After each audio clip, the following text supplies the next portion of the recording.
from the place where we get together yesterday. I started from mountains because my story will be about mountains. I'm happy that we have Katerina from Czech Republic. Maybe she will also comment on some things because I have two examples, two films from 1933. One is produced by Interwar Polish and another one by Interwar Czechoslovakia. And both these films were made on the subject of Huculs, the mountaineers group, culture, which lives, we may say, in the typical classical border situation. Yes. So today we will not talk about Czerwona Ruta, but we'll talk about these mountains and Huculs. If my image, because I'm not looking back, if my image doesn't change, just let me know, okay? And we don't have enough time to see the full movie, or two movies, but so I will scroll through the movies, but if you would like to have them, they are actually freely available on YouTube, or I can give you files, no problem. Okay? So when we talk about Huculs, probably some of you already heard, this is the most western part of Ukraine, contemporary Ukraine. And here we are in Chișinău, Moldova, and this yellowish line kind of indicates where the ethnic group of Huculs would be settled. Of course, it's not relevant anymore. They are much more spread, and cultural differentiations are not that strong when these kind of ideas were put on the map. But this is important. This is the mountainous region. Yes, so these people most probably came from the south, maybe from Bessarabia, maybe from contemporary territory of Romania. We don't know. But again, they are here, somewhere here. So this territory was continuously contested by Romania, Hungary, Slovakia, and Poland, and by the course of history it became Ukrainian, and is Ukrainian. It's also, this territory has several other groups defined and described by ethnographers like Lemki, Boyki, Rusene, and so on. And among them, Huculs are the most picturesque. They are kind of the most wild for the imagination of 19th century, and this was the reason why they were kind of often depicted. And they again are still the source of imagination for contemporary Ukrainians, I assume also Moldovans, Romanians, Poles, Czechs, Slovaks, and all those who surround this mountainous region, or they settle this region. And my story is about this imagination, how actually this imagination evolved, because Huculs had to be discovered. Nobody knew about the existence of Huculs in the early 19th century. Yes, so it was a slow project of discovery which was connected to colonization of mountains. I normally carry with me a coin. I think I forgot it at my room. No, I have it. Sorry for this performance, but I found this coin. This is 3 kreuzers. I carry it with myself every day. 3 kreuzers of the Emperor Francis II, and it was printed in 1820 somewhere in Slovakia. And Francis II was the last Roman emperor and the first Austrian emperor. And I found this coin in the river of Rybnica near Kosiv in the mountains, which is a reminder that Carpathians are Europe. Or at least I have the proof that Carpathians are Europe from 1820 in general. So yes, mountains were colonized by Austrians, empire, not really Austrians. So Huculs mainly were discovered in the late 19th century. Discovered, of course, kind of in metaphorical sense. This is the image of Wojciech Grabowski, and it's from the Polish Muzeum Narodowe, National Museum in Kraków, in Poland. And it depicts the emperor visiting the oil fields in Boleslav. And why actually emperor needed to visit oil fields? This was a long trip of the emperor through Galicia and then to the mountains, and it was heavily depicted, mediatized, and many people learn about this visit. As Daniel Unovsky writes, millions of Galicians either saw the emperor, talked with someone who did, read about this visit in the paper, or heard about it in a village reading hall or gathering, or from the local priest. This was the most mediatized event in the late 19th century, mediatized event in my region, in the former Galicia and this near Carpathian region from the eastern side. This is the full image of Hrabowski, and what you see, it's an interesting combination. So these people most probably are local szlachta, they are kind of local nobles living in these small houses that you've seen yesterday. You see there, these are local Jews. Some of them can be recognized as local Armenians. And these are Hutsuls, and the emperor is somewhere there. And you have the oil field. Oil fields are in the background. They specially designed the oil well for the emperor to step down. So designed, so it was not real because it was dirty and full of whatever. And they made it for him as a kind of performative action. So for each step of the emperor, they would build various strange things all over the travel from Austria to Galicia and then to the mountains. And you see this mom showing the emperor, see? And I like this story because the emperor is looking at his subjects and subjects looking at the emperor. So it's a kind of twofold story. They are looking at each other. They finally met. What was also interesting, this is another image, Rybkowski Tadeusz.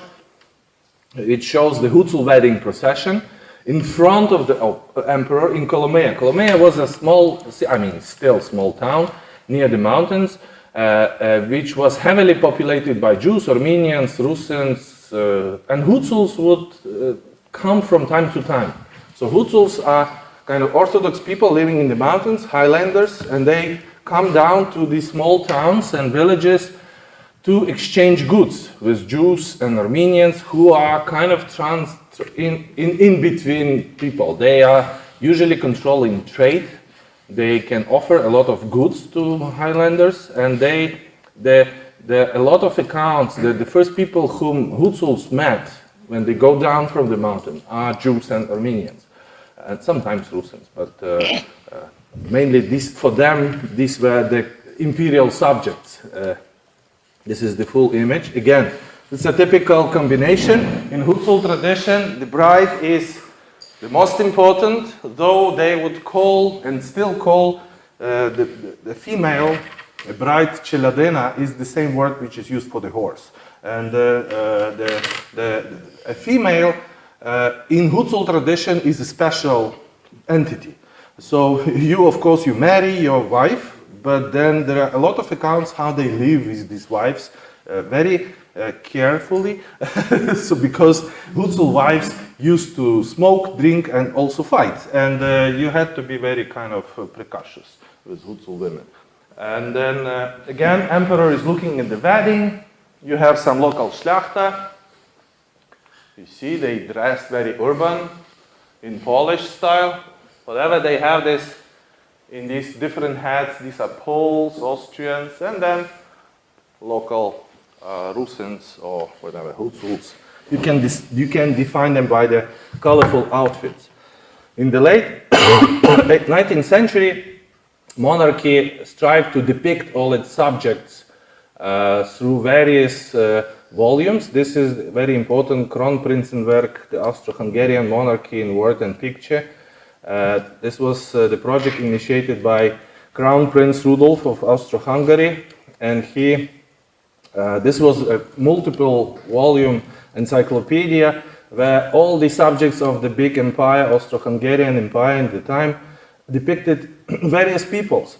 And why I'm showing this, because these are instruments of imagination. How you can define who is Hutsul, who is Russian, you know? You need to describe precisely how they dress, what they do, what they eat, and so on.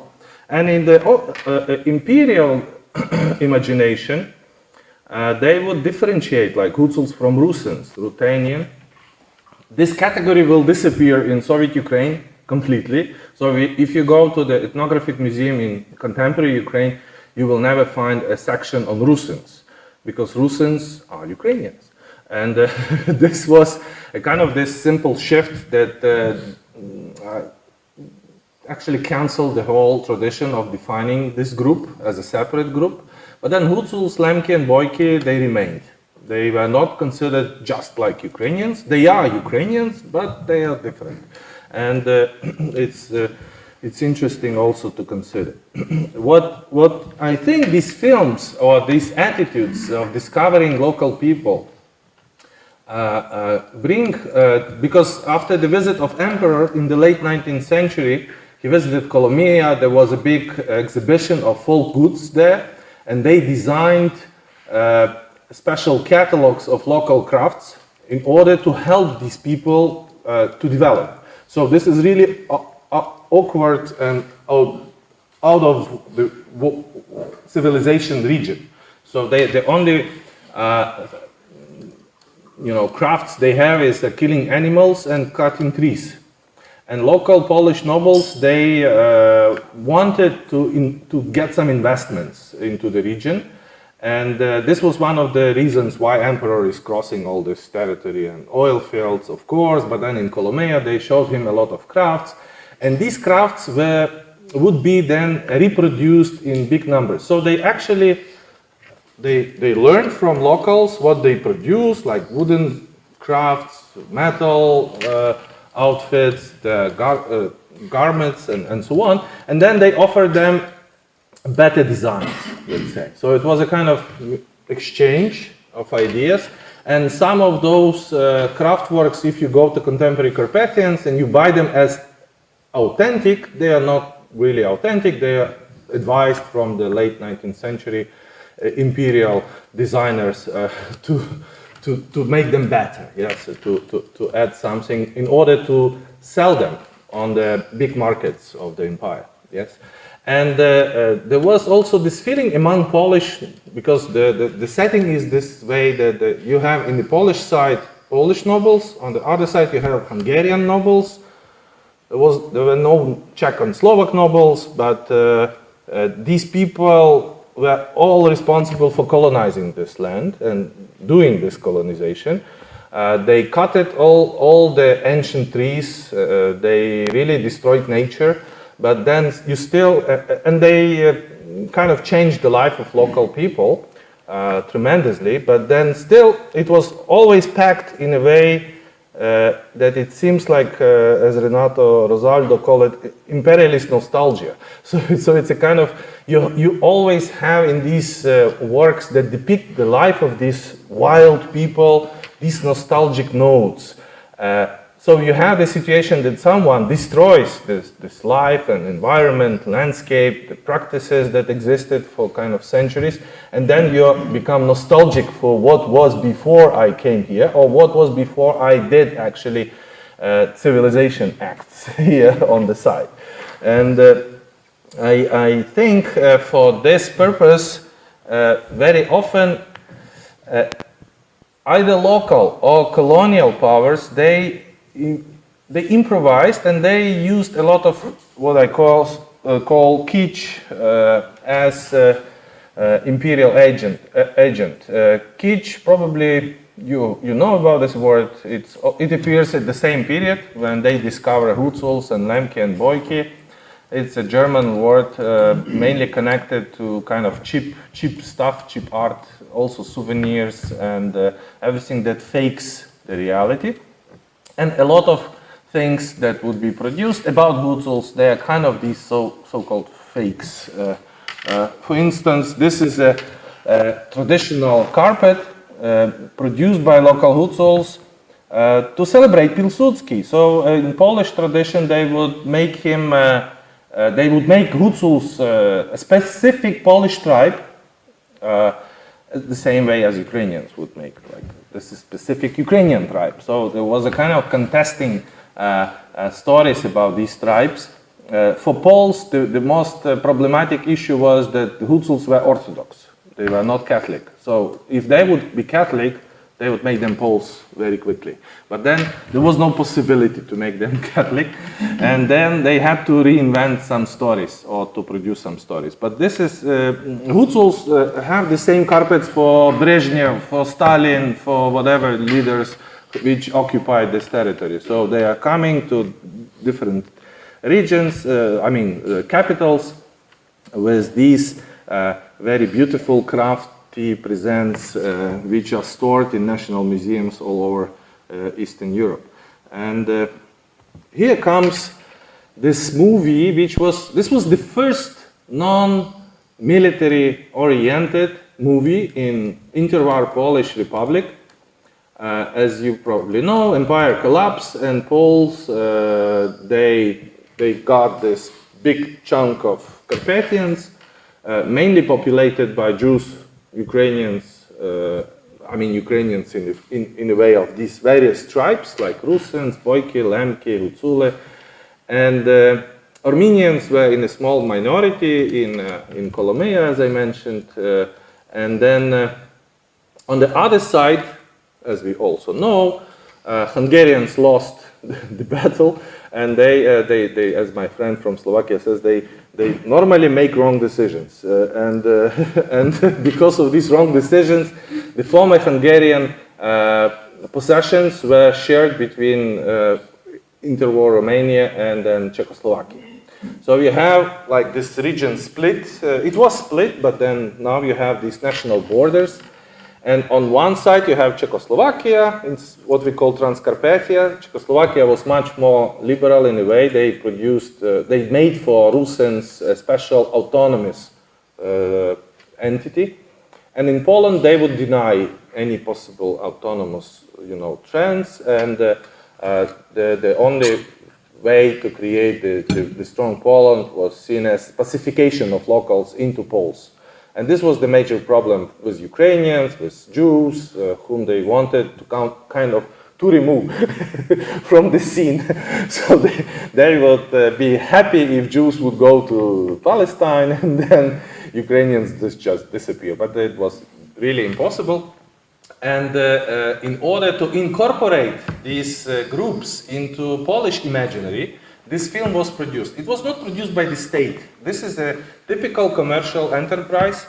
It was made by Jan Nowina-Przybylski. Jan Nowina-Przybylski was a director. He worked with cabaret stuff, so he is a kind of pop culture person. The script, very bad script, produced Marceli Tarnowski, also with pop background. He worked for cabarets and for urban popular culture. Music is good. Music was produced by Jan Maklakiewicz, is a good composer, and Albert Wywerka also produced camera work. The Block Muza film, which was organized, was the commissioner of this film, and it featured very important female lady called Marika. Oh, sorry. You hear me? Cool. Stop performing. So normally, female Hutsuls never remove it's not a hat, but the hustka. Yes? So it's kind of, for females, it was crucial in the mountains to hide your hair. If a male seen your hair and you are married, it was the same act of humiliation as if you were raped. And this is a kind of important thing. So females, until a certain period of time, they always, when they got married, of course, they always kind of covered their head. And Ina Benita is a blonde female from Kiev. She was born in Kiev. She became a big star in pop culture in Poland. She would die, unfortunately, during the Warsaw Ghetto Uprising. So she would be killed as a Jew, but she was the major star of Polish popular culture, Polish popular cabaret movies in the cities. And it's interesting, this interwar Polish popular culture was full of Jews who had to pretend that they are not Jews. And since this was the setting of the game. And in order to show her hair, she's beautiful blonde, so they had to remove the chustka from the head. The plot of the story is very simple. Someday in the village of Huculs appears a female from nobody knows where. That's the title. Przyblenda means, oh my God, in English, it's kind of someone who is lost and then found. Very strange combination. The whole film was made in the village of Żabie, which by Soviets would be renamed into village of Verkhovina. Stray, yes, thank you, Steve. Stray. This is the title of this film. And the village of Żabie, which is now Verkhovina, was the also place where Polish and Ukrainian intellectuals would often come, and they had contested narratives about locals. You know, who owned the mountains? Who are the people who live there? Poles would create a huge museum, and it was run by the Ministry of Defense, not culture.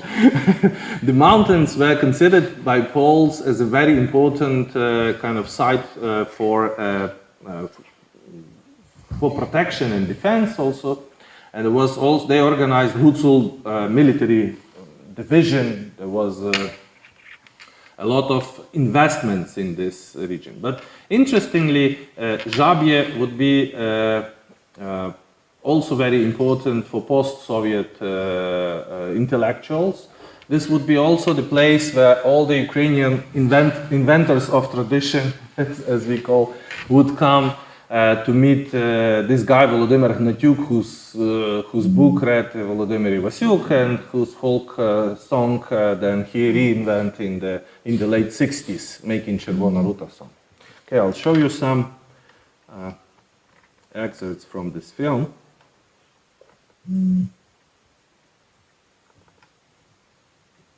It's a bad quality, but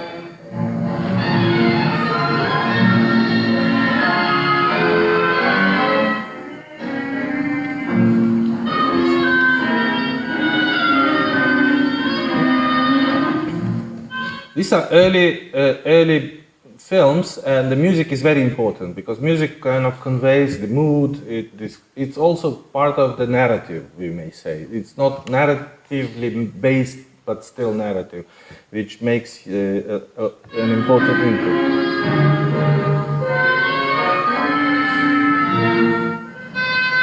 So normally you have a lot of landscape shots which show you the beauty of the mountains.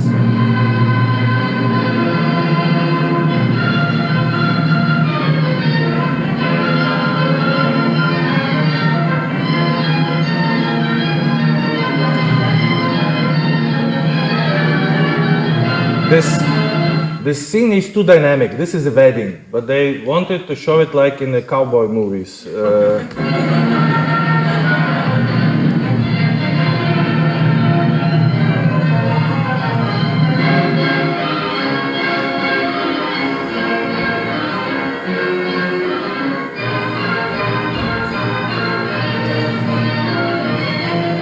Then they would start to dance. This is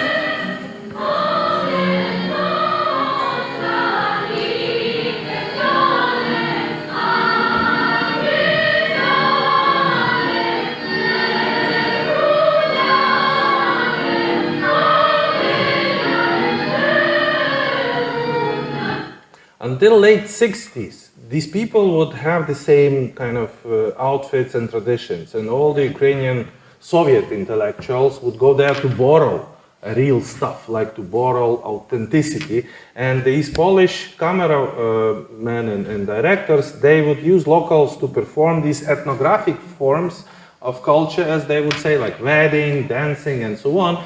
And then they would bring they brought professional actors from Warsaw, so the whole movie is cast in Polish. which of course makes a bit kind of strange situation.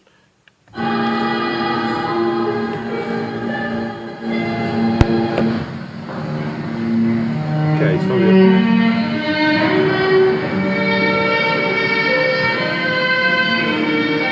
and here she comes.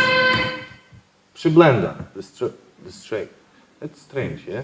And female comes in the village, wild village of Hutsuls. Okay, and they're dancing.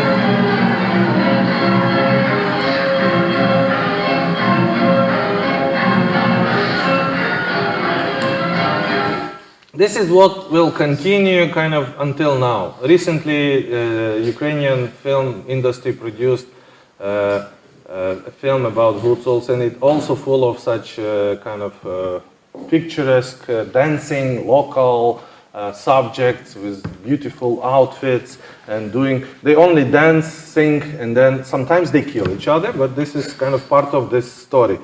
Of course, in the film, you have the situation that local married men and non-married men, they want Ina Benita or Marika because she's very beautiful. She's from nobody knows where. And the film is full of sexual desires. So it's a kind of males start to compete for her. A female part of the village hates her, of course, because she destroys all the beauty of the normal relations. And it's interesting because in this tradition we continuously have connotation of nature, especially wild nature, with female sexuality. So females are dangerous. They destroy local settings, especially blonde females coming from nobody knows where. Yes, and you have kind of this Peter or Petro, and then another guy.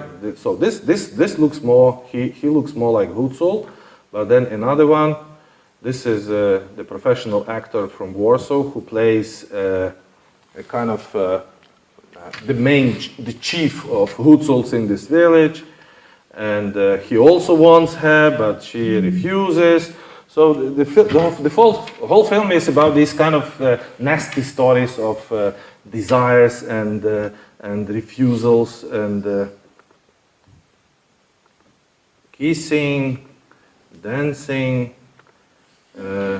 Jews, of course, they are selling alcohol. We will have more Jews in Czechoslovak film, but they are an important part of the setting, but they are not important part for this movie. And this another guy, and this another guy is also competing for Ina Benita. So at the end would be a conflict, and I'm just scrolling. This is important also. In every second film, they would show how the Bukorashi or the guys who work with wood, how the timber is, sent to the lowlands by rivers. And this was the old craft which disappeared in the mid-60s. So it was really long story, and in each film you have these scenes of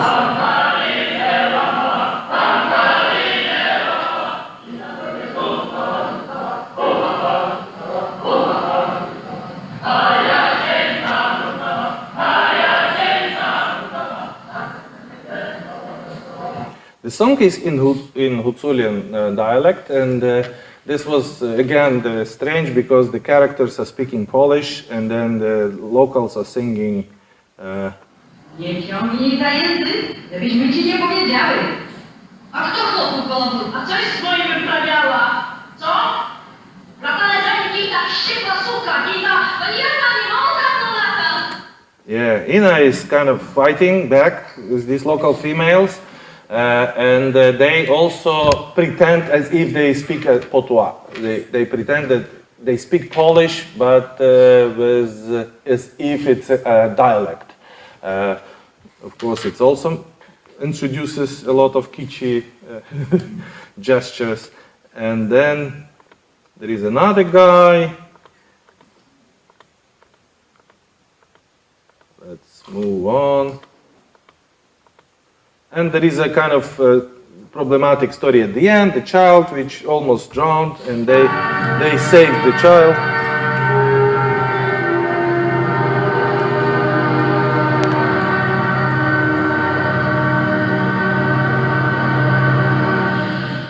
Yeah.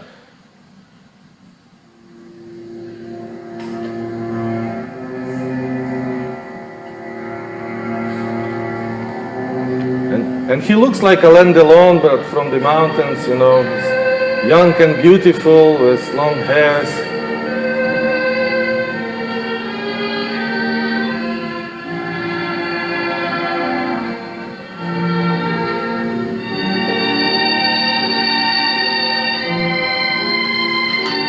Long shot, long shot.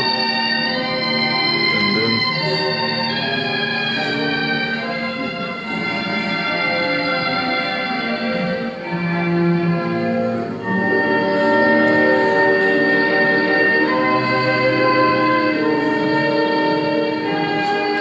this exchange of gazes is beautiful. Because Hutzels realized that they are not good in this way because they were, you know, harassing her, and this guy fell in love with her, and you know, they're like children, you know. And my dog does the same. Yes, they tried to kill her, but.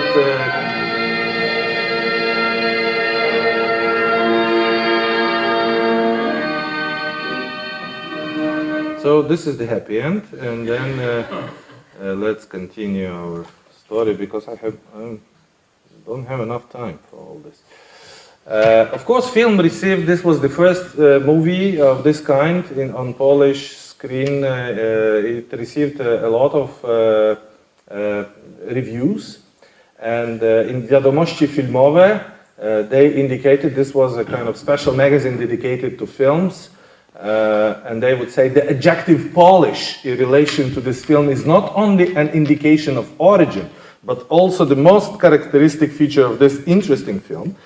And they were happy very much that finally Polish cinema get out of the vicious circle of sabers and military uniforms. As you probably know, Poles, after the collapse of empire, had to fight on many fronts, and then that's why Pilsudski became a big kind of Tsar, Polish Tsar.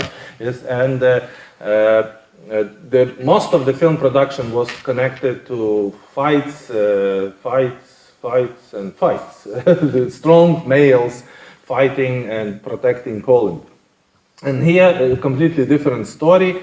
As young, capable and strong, beautiful, with expressive faces. It's not just actors who were invited because of famous names. It is important to note that, in fact, the main roles in this film are played by everyone.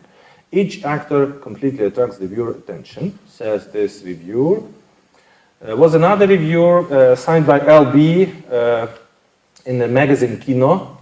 And again, they talk about the picturesque folklore of our southwestern borders, Hutzul region.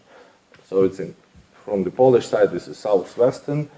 And gallery of juicy, life-pulsing types, primitive and dangerous, similar to characters from American westerns.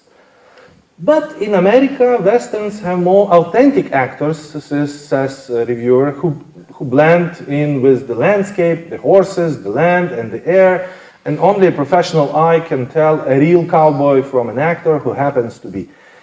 And he says that unfortunately the actors from Warsaw didn't really blend very well with these locals and with the landscape, so you kind of feel a bit of falsity, yes? Actors from Warsaw hide in the crowd and folklore gives the impression of truth, but in dialogues conducted in literary Polish with a false intonation, it turns into expressive masquerade. And yeah, they again emphasize picturesqueness, originalness, and so on, landscape and music, and of course the play of Ina Benita, and you have these angry Highlanders, and the interesting, completely different review produced Stefania Zahorska. Stefania Zahorska was very important Polish critic of the mid-30s, let's say. So she says, if this Hutzul film really relied on the original artistic and melodic motifs of the Hutzuls, it is possible that even despite the fatal incompetence of the script, poor acting, This is typical salon, she says. It could be considered a certain achievement. If only the authors tried to use what the film gave, such as an enchanting charm of the landscape, its exoticism, the mystical combination of quiet picturesqueness and incredible primitive fear. But the film turned out to be extremely uninteresting, static, and devoid of charm. Stefania Zahorska was a socialist, so you understand. This is also important this connection between Tadeusz Rybkowski, who depicts the wedding in front of the emperor when the Huzuls were kind of rediscovered in the late 19th century, in 1880s, and in the 30s, 50 years later, these weddings were still important scenery to show about Huzuls. I hope someone will study why weddings. But alas, folklore ends here. The village and its rusticity are shown through brand new and freshly sewn costumes, embroidered fur coats, which are frantically and jointly worn by all villagers. So her criticism is that you don't really see the reality, you see only kind of masquerade. And the dialogues, you know, very, very stupid, but altogether all these scenes are devoid of any sense of style, and besides, in this picture, there is nothing at all that can be called cinematic. Stefania Zahorska in that period was a big fan of Soviet avant-garde, film avant-garde, so you can imagine that for her this film was really a kitsch stuff, which pretended something that didn't exist in reality, and for her it was not acceptable. And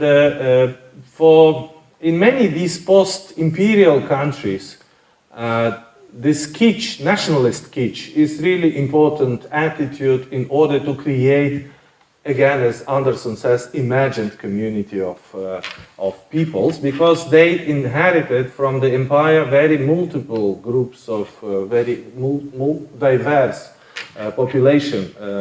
And we know this from history. This was major challenge for nationalizing states to kind of differentiate between the nation and the local group, or to kind of put them together into this common imagination. I think this was Kundera who said once that kitsch is the most universal form of imagination. So whatever people can be, if there is a possibility that in the future people will love each other, hug, like in the, you know, these Jehovah's Witnesses magazines, then probably this would be done only on the basis of kitsch or nationalist kitsch.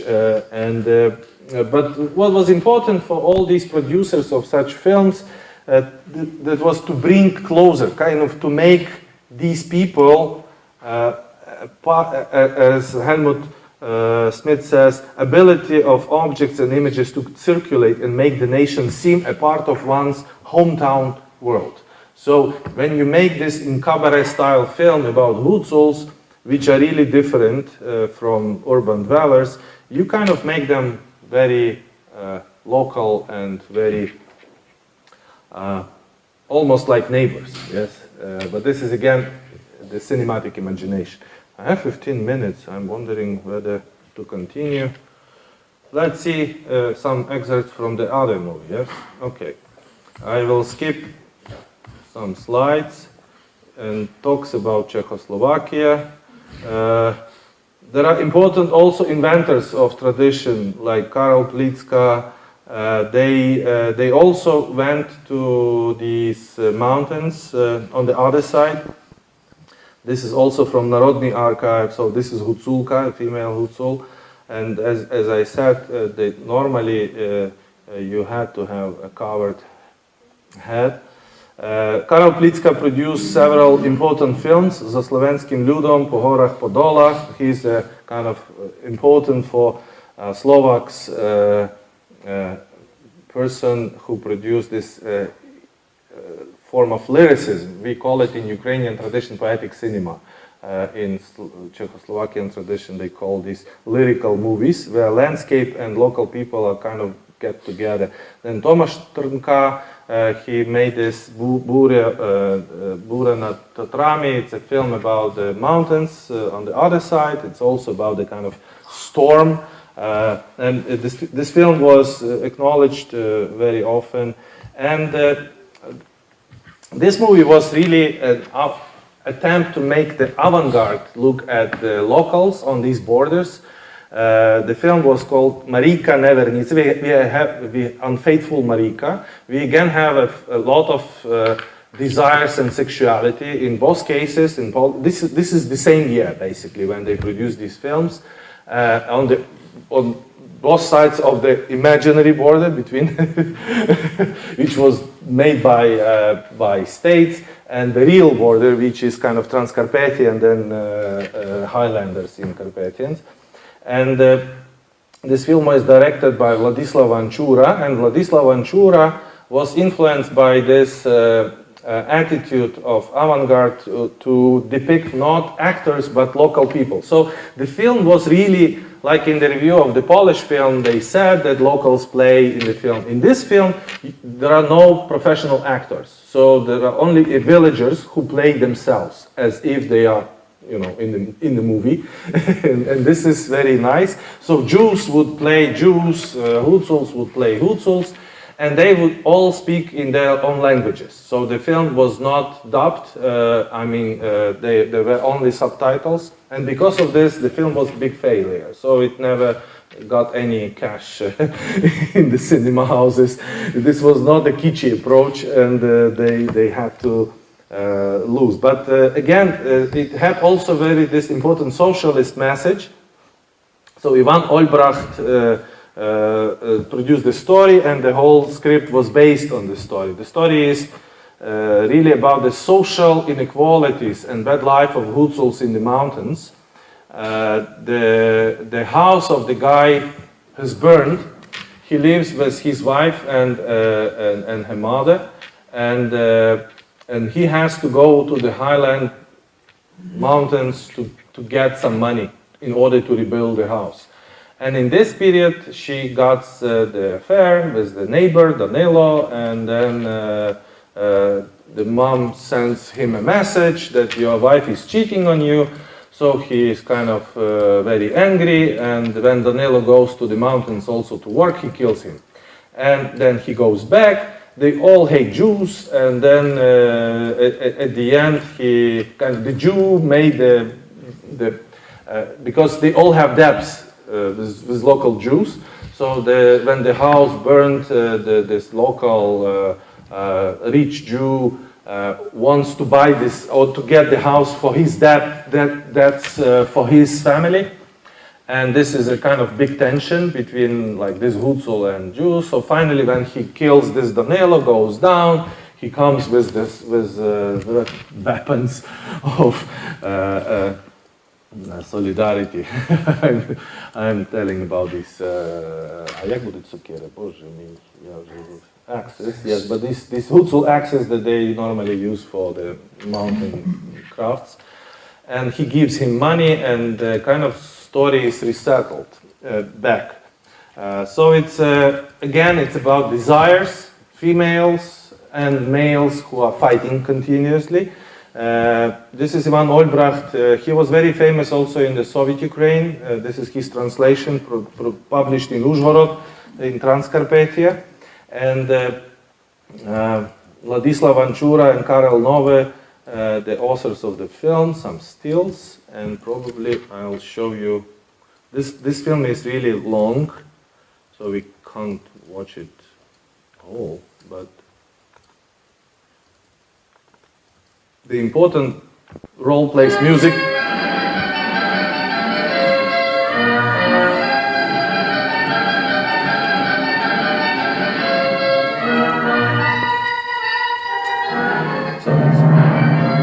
We have the storm, the house burns.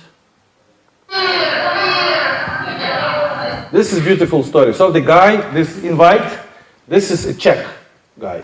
So he represents civilization, and he comes from kind of outside. He's a tourist, and he asks this Jew, I need beer.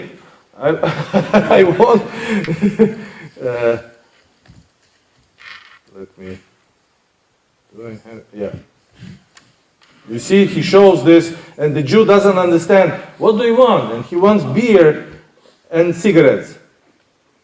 So he asks him, where do you... I don't know why it doesn't stop. Oh, it doesn't stop. The film got angry and doesn't want to. It's exactly like us trying to order into places where they don't Yeah. any English.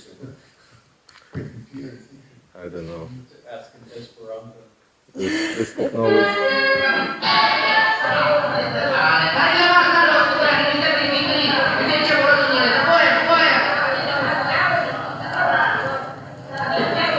So this is the guy, and he is kind of real worker.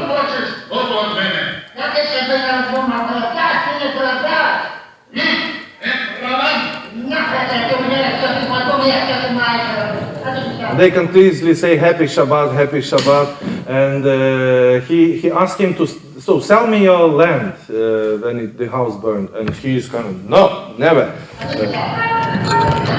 This is the bus of the 30s in Transcarpathia, which is a normal car which sells goods to locals. This film is full of very beautiful ethnographic details.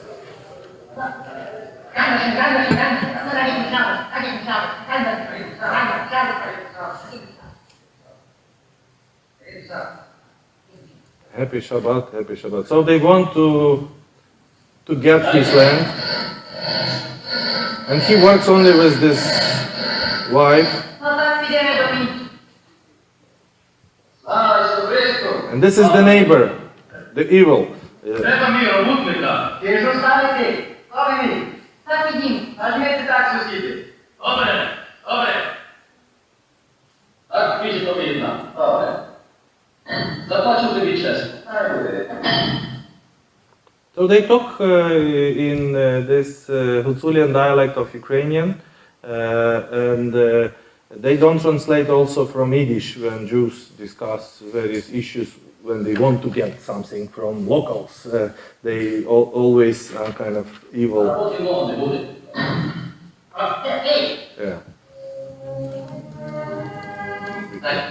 Добре. So this is, you see, the house of rich Jew looks different.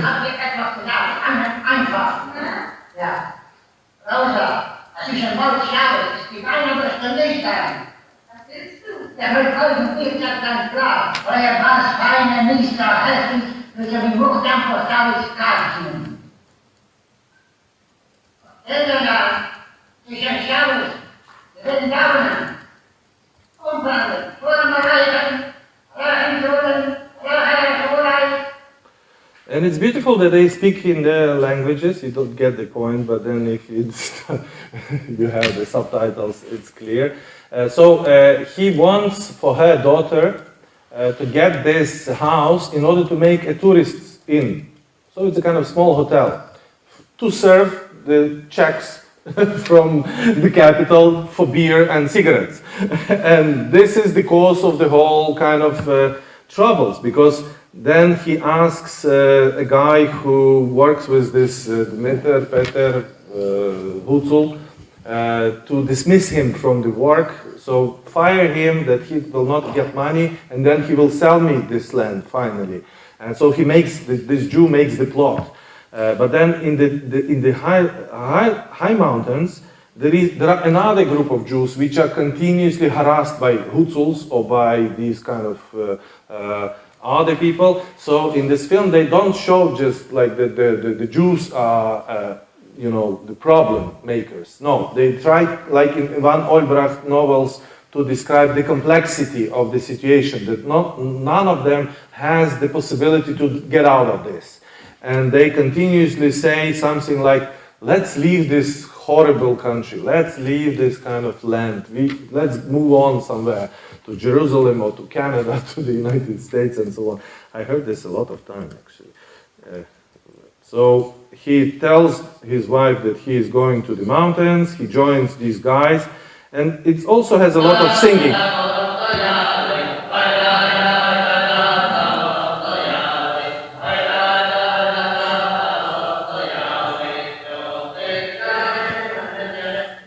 if Hutsuls cannot walk without singing. I never seen this. Every summer I go to Hutsul region. I never seen them singing, actually. But maybe it's a changing history. So this is the guy. He has a special this leather outskirt.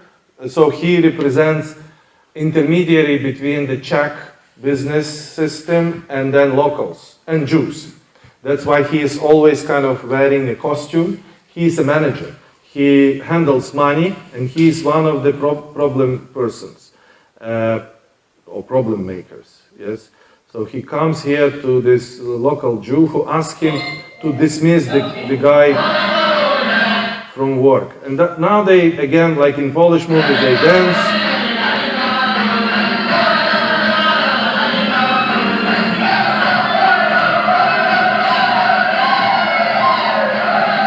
They dance, and work. They work and dance.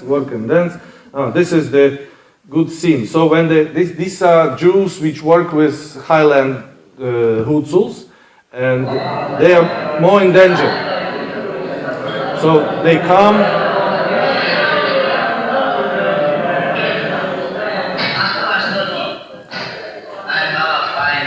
And he continuously harassed this female, this Jewish female, so he wants something. They have these signs.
Just need to finish, so I'll just go by scene by scene. So this guy is continuously producing some troubles in the mountains, and he is the source of evil because he accuses local Jews of some misdeeds, and these Hutsuls who work for him, they sometimes come to demolish the places or demand something, and at the same time he is harassing his daughter, and she says that let's leave the place, and this is also connected to business industry. So it's a kind of this socialist criticism of people who are kind of in a situation where he has to go to the mountains, and his neighbor Danilo having a love affair with his wife, and this is why does he need to go there? Because there is no way out, so they just need to work, and they need to deal with reality. So this film is full of these commands, but also full of these mythological and sometimes kitschy and ethnographic scenes. So this is the scene where he killed him on the rafts, and the house of this Hutsul is taken by this Jew, and then he comes to his house,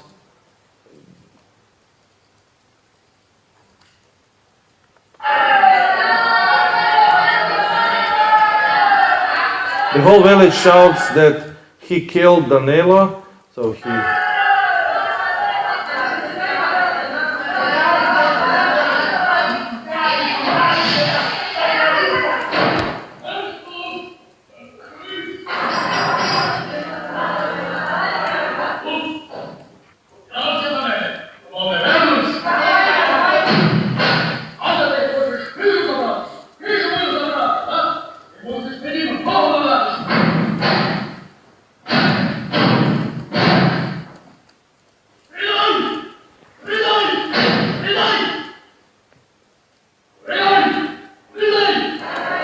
He demands money from him.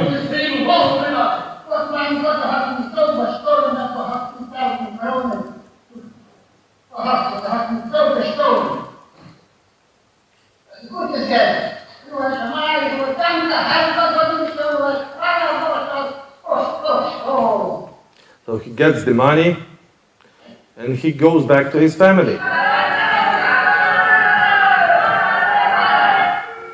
This is a beautiful scene. So he comes, these two females with whom he lives.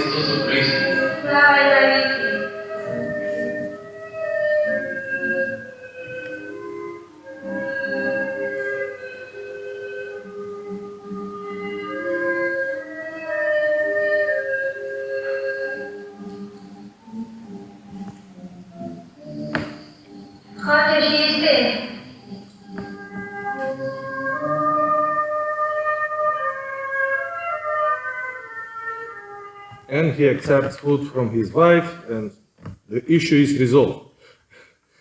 We don't have time to read reviews. I think I can come to conclusions. There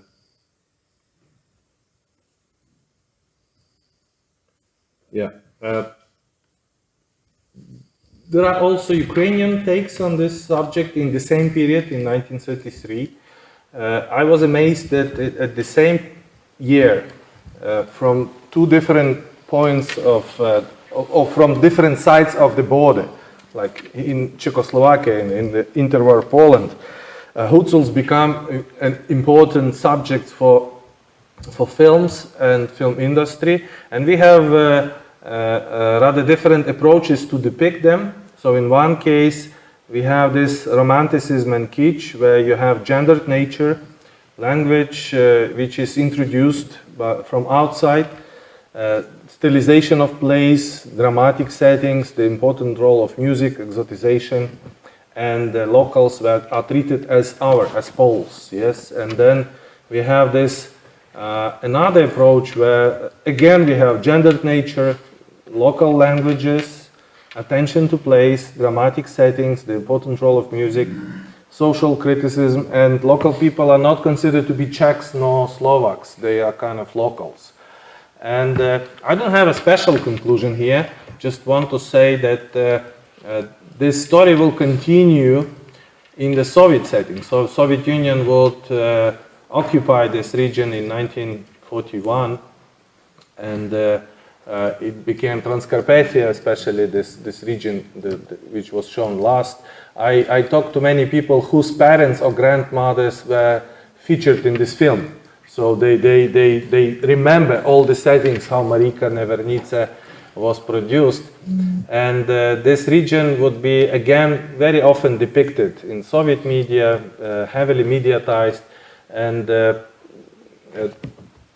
still contested in a way. So you have this situation that in Russian media, they would continuously try to convince the external audience and mainly the internal audience that Russians in the mountains which disappeared during Soviet Ukraine are Ruskiye, and this is the most western part of Russian civilization, whatever, and they also try kind of to grab, to put the hand on this specific region which was born out of these natural borders produced by mountains, but then also national borders produced by states. I am afraid that I took too long and we now need to have a break. Coffee, yes? Alexei? Can I ask you a question? Yeah. Questions? I had one question, if you don't mind.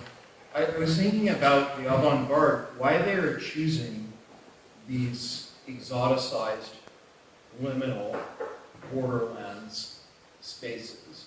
Because I mean, I know you know the answer, but it's to me it's very orientalized, it's exoticized, it's a site of desire, and then you have a kind of typology where you have certain actors like in that kitschy way playing up certain parts. So do you have a good sense maybe of why at this particular moment in the 1930s, I mean it's 1 year after Hitler, right?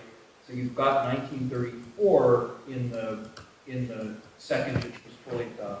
Why are some of these sort of filmmakers and very kind of like avant-garde modernists, why is this their Tahiti? Right? Go against Tahiti. Why is it that? It's 2, 10 to 11 for Ah. Yeah. 20 minutes.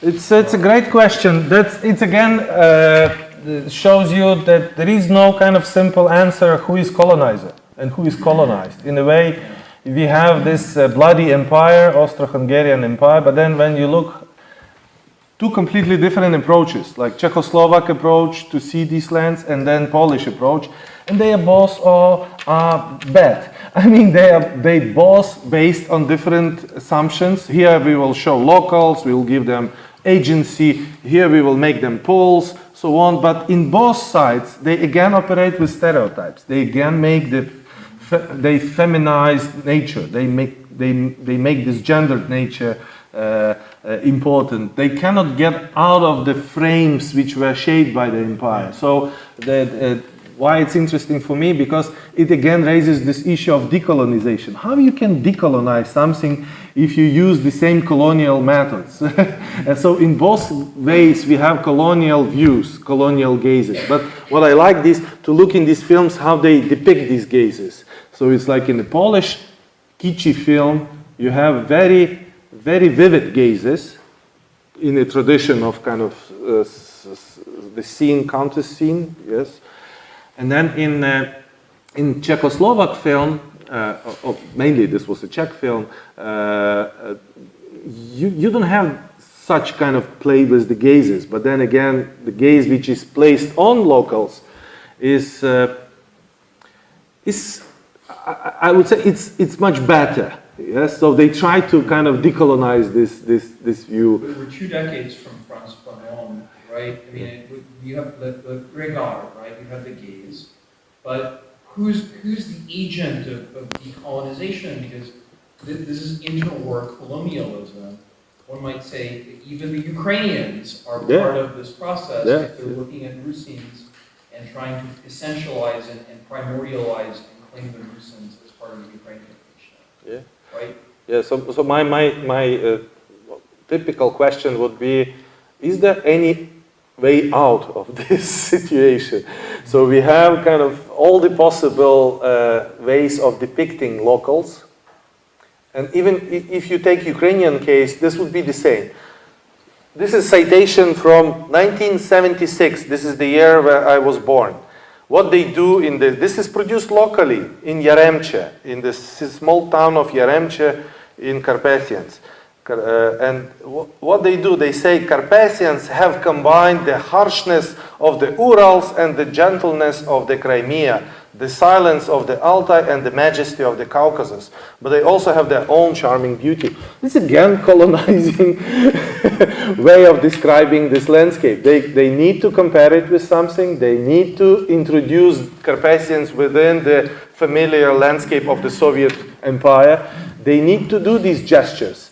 And the same is with these films. You know, they do gestures, but again, these gestures are framed within specific time and stereotypes, which they cannot really get out of them. You know. But I was very much interested also in this.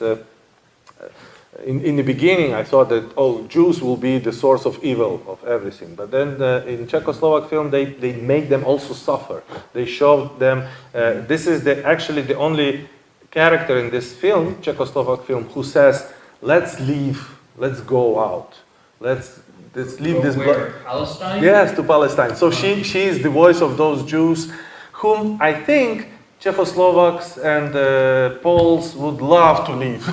So this voice is like, go somewhere, don't stay here. But she is also suffering. So she says this not because she wants to leave, because Palestine is the best place. No, she is continuously harassed by locals. She doesn't know the way out. So, and she's also local. She's also kind of Thanks. problem for the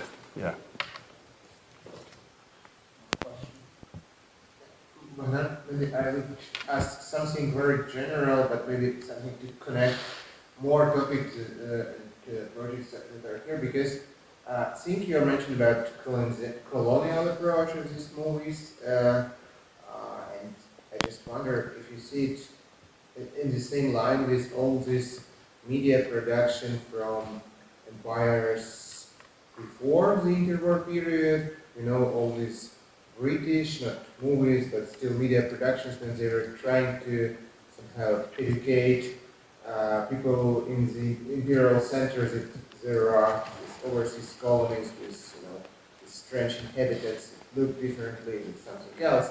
But this media was really much used as a state power to, and then of course we, to somehow make this awareness. And then of course we have Soviet Union that had much bigger media instruments, and they already did like a huge job with showing this, one republic to another, and somehow Ukrainians were aware about Uzbek people, what they are wearing, what they are drinking. They haven't been there, they haven't met Uzbek people, but still there were this awareness.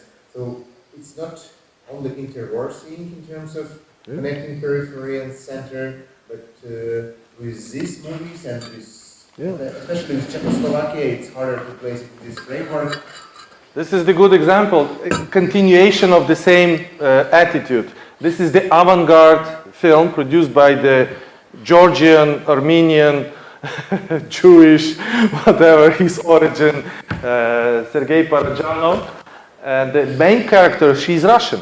She's playing Hutsul, like Ina Benita playing Hutsul in a Polish movie. And this is a very famous... By the way, I'm sorry, he's Armenian, just he worked the majority of his Yes. But, he's like originally from Armenia. but what I want to say that he combines kind of several identities. He's also Georgian. He's also having some... Just live there, but he's not But this is what we think, like these Jews in the mountain, they just live there, but they're not locals. This gesture makes them alien. So if they live there, they're locals. So if he lived in Tbilisi, he's also Georgian. He lived in Ukraine, he's also Ukrainian. It depends how he, himself defines also this situation. But with Parajanov, he wanted to leave the Soviet Union and ask the authorities to let him go to Iran. And he wanted to join. Imagine now some Armenian, film director asking, "Let me go to Iran. I don't want to live here, to stay here." But we are not just talking about their identities. The situation in the Soviet Union is again like imperial. The film director is external, we may say, yes, though he works already for some time in Ukraine, and he is given a task to make a film on the basis of Ukrainian classic novel, yes? So he is depicting something very national, very important, being a Georgian, Armenian, whatever. Okay, you say Armenian, I agree, but again, he is not Ukrainian. Is it important? I don't know. Whether this is important, he made the most Ukrainian film ever. In the 60s, this was the kind of trigger for all the dissidents, Ukrainian dissidents. They've seen this movie and they were trembling, they couldn't really stay normal. And the main character is Russian. She never spoke Ukrainian. She still has troubles with Ukrainian.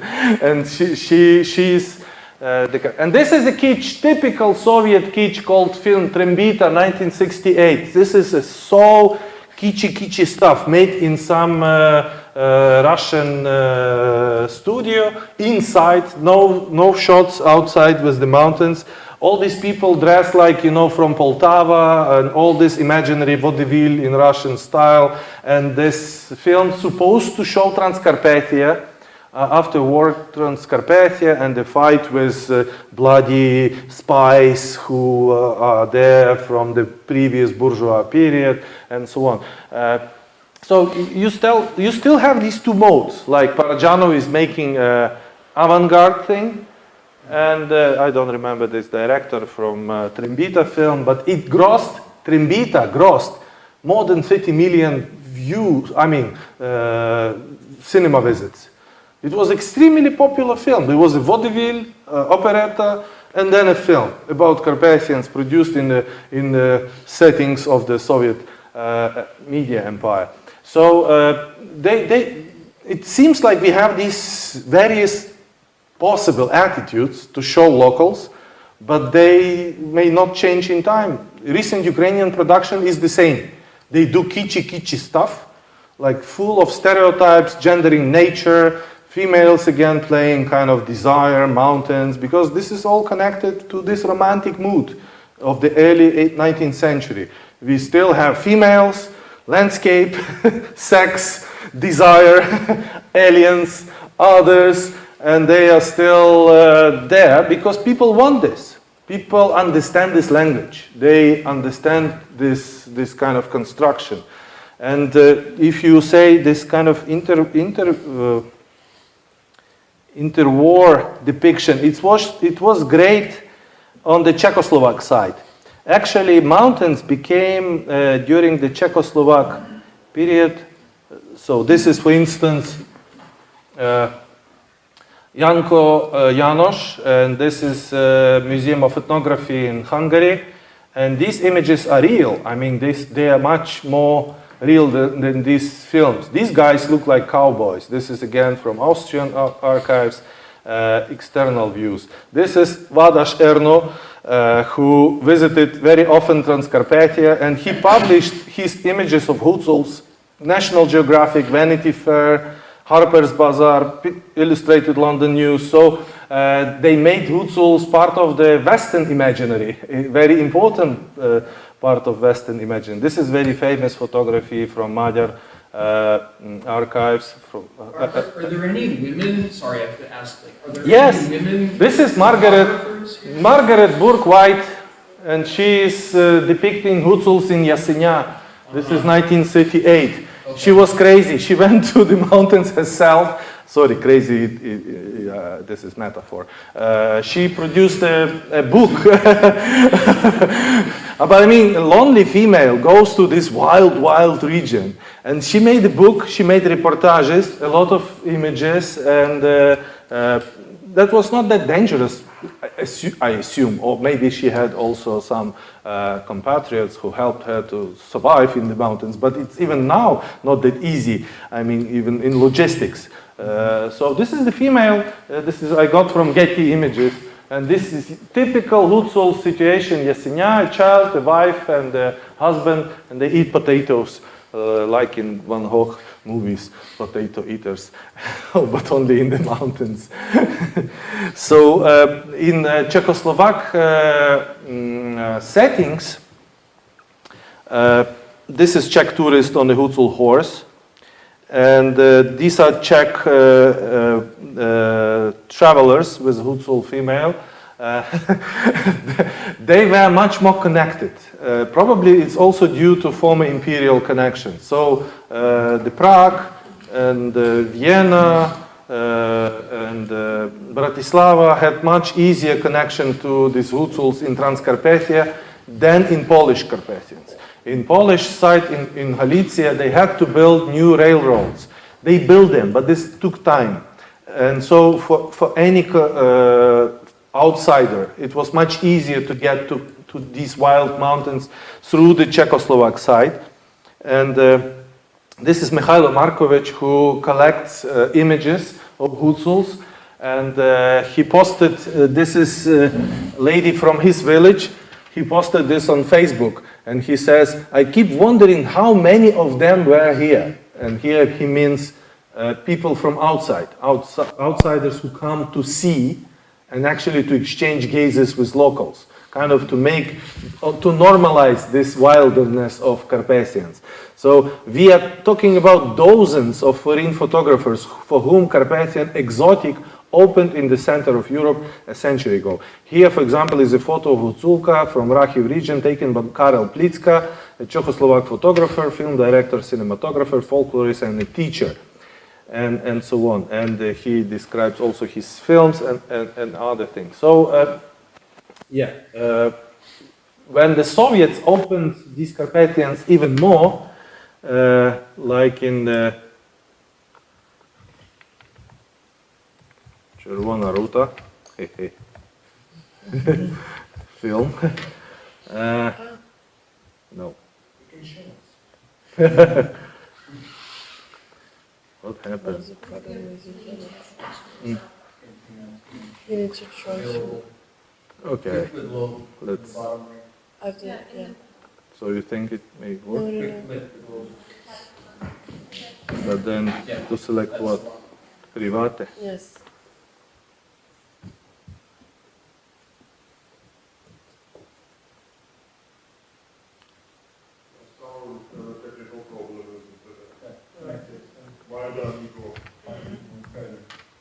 No? Maybe, it's been slow. So Czerwona Ruta for me is also part of this kitschy imagination, or we can call it mood, this kitsch mood of depiction of locals in a post-colonial or whatever situation. Ruta film. It should be on YouTube somewhere. Yeah, it's here. And if you look for these stereotypes, this is actually, it's interesting because it's the first scene, this is Donetsk. And you see, this is Donetsk. And the guy is traveling from Donetsk, so he is a coal miner. And now he has this possibility, assumedly, it doesn't exist in nature, this possibility to connect Donetsk with Verkhovena, which is Žabje, where the film of Marika Nevernice was produced, or not, sorry, Marika Nevernice, but Stray, Przyblenda was produced. So he travels from Donetsk to Verkhovena, which is Žabje, this former Polish important place, and this route never existed, but it was very important for Kiev state managers, and I read the script of this film.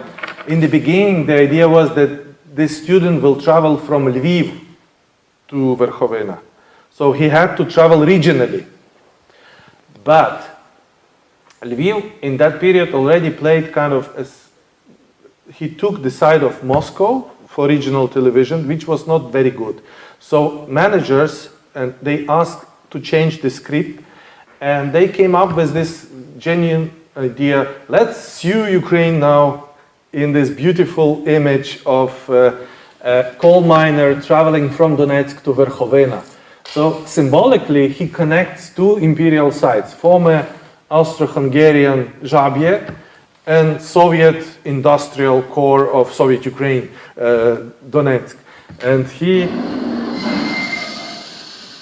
comes on a train, emphasize, you have again females, they already look for males, and it's like Putin.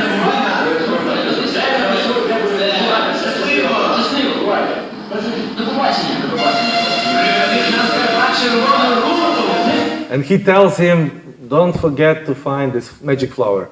He doesn't know about the magic flower, I assume, so, but this is... The magic flower is already in the wagon, in forms of these beautiful girls.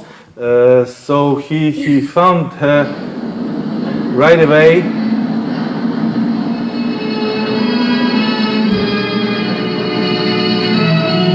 I'm not going to show you this film, but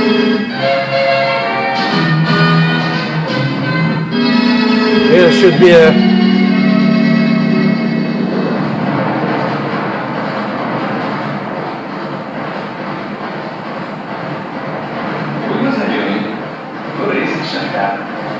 So he says, let's, introduce each other. I am Boris, a coal miner. it's a very important. And I go to the Carpathians for the first time. And the full wagon is of females, again. So, they're very happy. And probably you already managed to meet our coal miners' land. And they, yes, we very happy. This is Sofia Rotaro. Okay, and the songs go on, and then he asks her a very kind of metaphorical question, "Ty čija," which means like, whom you belong to this female. And she says, "Ja ničija," I don't belong to anybody. And then again the song starts, and it's a kind of very small definition, but it can be, metaphorically connected to the mountains. Ty čija, ja ničija. Mountains, they don't belong actually to anybody, but we make them ours or theirs or whatever. And there is this beautiful kind of way of describing these landscapes. Sometimes people from Czechoslovakia or from Romania, they would say Ukrainian Carpathians or Ukrainsky because of the kind of just, the border situation. But what makes them Ukrainian? I mean, what makes them Romanian? What makes them Slovak? This is all the human imagination, which is maintained through such media like, films, musicals, songs, and also popular media. Like I have plenty, kind of, not hundreds, but a lot of images how Carpathians were depicted in the Soviet contexts, and there are, yeah. Are there any moments in this when, particularly the mountains or the river or something, is given extra hours that, like, are not the power of states or not the power of people who are coming and watching it or looking over it, but like the mountains are doing something themselves? Because you said like the region is created both by the national borders and by the states that are and the people who are developing it. But is there any moment when this kind of agency of nature, you mean? Yeah. Normally they show agency of nature when disaster happens. So you have the flood, and then in socialist realism, for instance, when they want to show, they use this Bildungsroman. So always you have a male who comes from outside to Carpathians to conquer landscape. And normally, again, you have metaphorical connection between him conquering landscape and a female. There is a local female, and they will have an affair. You will have desire, sex, again, all this stuff. But normally, the flood or the river or something is the cause of his action.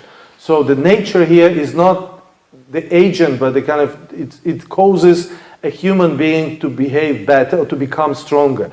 And then he conquers this disaster together with this female often, and then they create this beautiful socialist image of a couple becoming a new humans, new active homo fabers who create out of this raw nature, beautiful nature. So in Soviet Union, they would depict a lot of electric wires, roads, so everything that helped to colonize the landscape. But landscape would never be given full agency. It would be always kind of the source of problems, which you need kind of conquer and normalize. Yes, and you need socialism to fix it. So then you have this, again, long metaphorical situation. You have a female, she's unpredictable, she's dangerous, she causes you kind of emotional whatever, and then the male should kind of act upon her. The same way as male acts upon land, yes? So this is a long... It's instead of socialism, it's the building of a new state. You mean what they show? Like the end result of this kind of thing. The end result, they want to make these people modernized. So they try to bring them from awkward life to modernity. And I have to say there was only Soviet socialist government that gave them a locals agency. Because, I mean, to a certain extent, of course. Because not before, not after, locals were not considered as important subjects. And for many kind of these highlanders, this is really difficult to build industry in highland territories. So these collective farms and all the activities that Soviet tried to kind of implement there, they gave them free time, they gave them some social possibilities, they changed their outfits, they stopped using these colorful embroidered shirts and so on. Now you can find this only on the market. So for instance, the Kosiv region, which I visit every summer, is kind of any average, like in Austria now. So it's, you have it's boring, you have roads, and you go there just to enjoy nature. And now the discourse changes that we need kind of to help nature, not locals. But then the discourse in that time was about locals, not nature. So nature should be used in favor of locals.